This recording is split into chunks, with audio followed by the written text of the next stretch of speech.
The distance in kilometer of 40 engineers from their residence to their place of work were found as follows.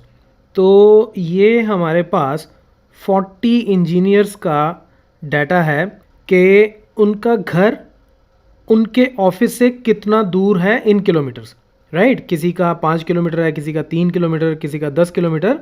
तो घर से लेके office की दूरी कितनी है वो यहाँ पे मेंशन्ड है। Construct a grouped frequency distribution table. तो अब हमें एक ग्रुप्ड फ्रीक्वेंसी डिस्ट्रीब्यूशन टेबल बनाना है। ये क्या होता है मैं अभी बताता हूँ। With class size 5, class size इसकी 5 होगी, वो भी मैं समझाता हूँ आपको। For the data given above, I mean below, यहाँ पे जो रखा हुआ मैंने, taking the first interval as 0 to 5, 5 not included. तो पहले मैं ये जो बात हमने अभी अभी पढ़ी इसके बारे में बात करते हैं। अब हमें क्या करना है, पहले तो ये ग्रुप्ड फ्रीक्वेंसी डिस्ट्रीब्यूशन टेबल बनाना है। ग्रुप्ड फ्रीक्वेंसी डिस्ट्रीब्यूशन टेबल का मतलब क्या है, देखो ये कितनी एंट्रीज हैं 40। तो 40 एंट्रीज का अगर मैं टेबल बनाने जाऊंगा तो वो तो बहुत लंबा टेबल बन जाएगा, राइट। तो हम नॉर्मली क्या करते हैं कि कुछ वैल्यूज़ को ग्रुप कर लेते हैं कि जैसे 0 से लेके 5 किलोमीटर तक कितने इंजीनियर्स रहते हैं उनका काउंट कर लो, फिर 5 से 10 किलोमीटर को अलग से काउंट कर लो, 10 से 15 वालों को अलग काउंट कर लो। तो ये हम इसकी ग्रुपिंग करते हैं, तो उसको हम बोलते हैं grouped frequency distribution table, okay. अब वो कहता है क्लास साइज 5 और पहला इंटरवल, देखो इंटरवल मतलब क्लास इंटरवल, जैसे 0 से 5 किलोमीटर का मैंने एक ग्रुप बना लिया, 5 से 10 किलोमीटर का मैंने एक ग्रुप बना लिया, ऐसे ही 10 से 15 का मैंने एक ग्रुप बना लिया, ठीक है। तो ये होता है मेरा क्लास इंटरवल, ठीक है। तो ये मेरी एक क्लास है या इसको क्लास इंटरवल बोल सकते हो। तो पहला इंटरवल वो कहता है कि 0 से 5 हो, तो 0 से 5 मैंने बना लिया। उसके बाद कहता है कि 5 नॉट इंक्लूडेड, ठीक है। अगला इंटरवल 5 to 10 होगा। तो अगर कोई एग्जैक्टली 5 किलोमीटर्स पे रहता है, तो उसको मैं यहाँ पे कंसिडर करूँगा, ना कि यहाँ पे। तो 0 to 5 में हमने 5 नहीं इंक्लूड करना, तो यानी कि 5 को यहाँ ना इंक्लूड करके हम यहाँ पे इंक्लूड करेंगे, ठीक है।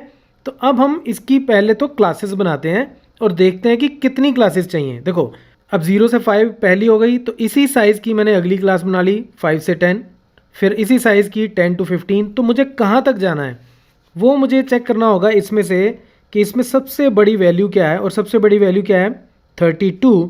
तो इसका मतलब ये क्लासेस मैं करते 30 से लेके 35 तक, राइट। तो यहाँ तक अगर मैं क्लासेस बनाऊंगा तो उसमें ये सारा डाटा मेरा अकोमोडेट हो जाएगा। तो ये मेरी क्लासेस बन गई, ठीक है। 0 to 5, 5 to 10, 10 to 15 करते करते मैं 35 तक चला गया, 35 तक चला गया, इसमें सारा डाटा आ जाएगा। अब हमें क्या करना है, अब हमें फाइंड आउट करना है कि 0 से लेके 5 किलोमीटर से कम, ठीक है, क्योंकि 5 हमने इंक्लूड नहीं करना।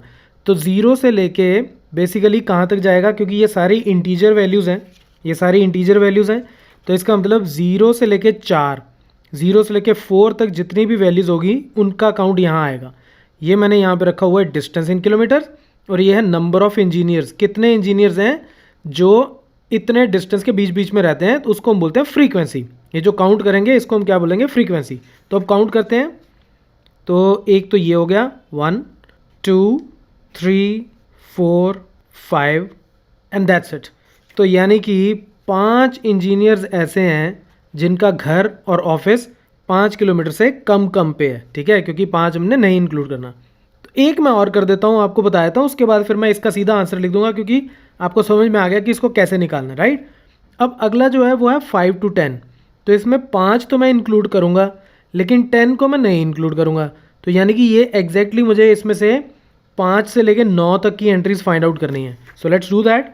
1 2 3 4 5 6 7 8 9 10 11। तो टोटल कितनी वैल्यूज़ आ गई मेरे पास, 11 वैल्यूज़।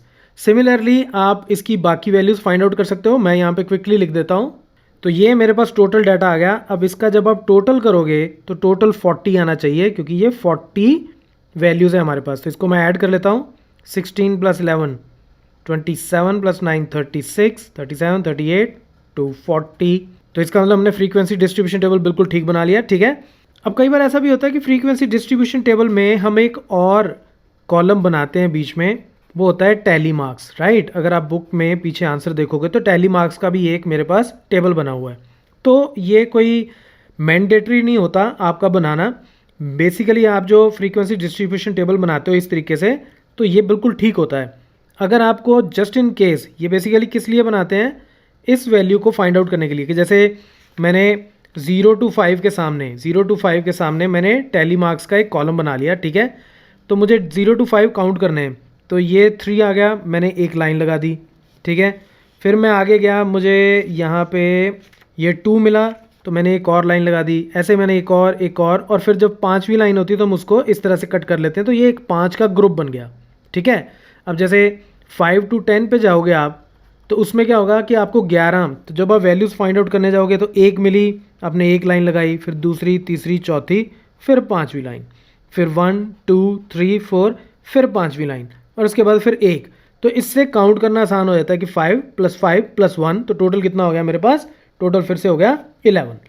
तो ये करना नहीं करना आपके ऊपर है, हमारा आंसर जो है वो यही होगा। अगर आप ये दोनों कॉलम बनाते हो फ्रीक्वेंसी डिस्ट्रीब्यूशन टेबल में, देन इट्स ओके, तो यही आंसर होगा। अब नेक्स्ट वो कहता है what main features do you observe from this tabular representation. देखो अब इसने कुछ खास ऐसे मेंशन नहीं किया कि किन फीचर्स की बात कर रहे हैं, टेबल के बारे में बात की है या डाटा के बारे में बात की, उसने ऐसे कुछ खास मेंशन नहीं किया, तो हम दोनों के बारे में बात कर लेते हैं। देखो पहली चीज़, अगर मैं सिर्फ टेबल के बारे में बात करूँ तो टेबल के क्या क्या फीचर्स हैं। पहला फीचर तो ये है कि मैंने इसको ग्रुप्ड डिस्ट्रीब्यूशन टेबल बनाया, ठीक है। ये ग्रुप्ड फ्रीक्वेंसी डिस्ट्रीब्यूशन टेबल है पहला। दूसरा, इसकी जो एक क्लास है, जैसे एक क्लास ये है, इसकी अपर लिमिट और अगली क्लास की लोअर लिमिट, ये दोनों आपस में ओवरलैप हो रही हैं, तो ये मेरे पास ओवरलैपिंग क्लासेस हो गई, ठीक है, ओवरलैपिंग क्लासेस हो गई। ये दूसरा फीचर हो गया इस टेबल का, ठीक है।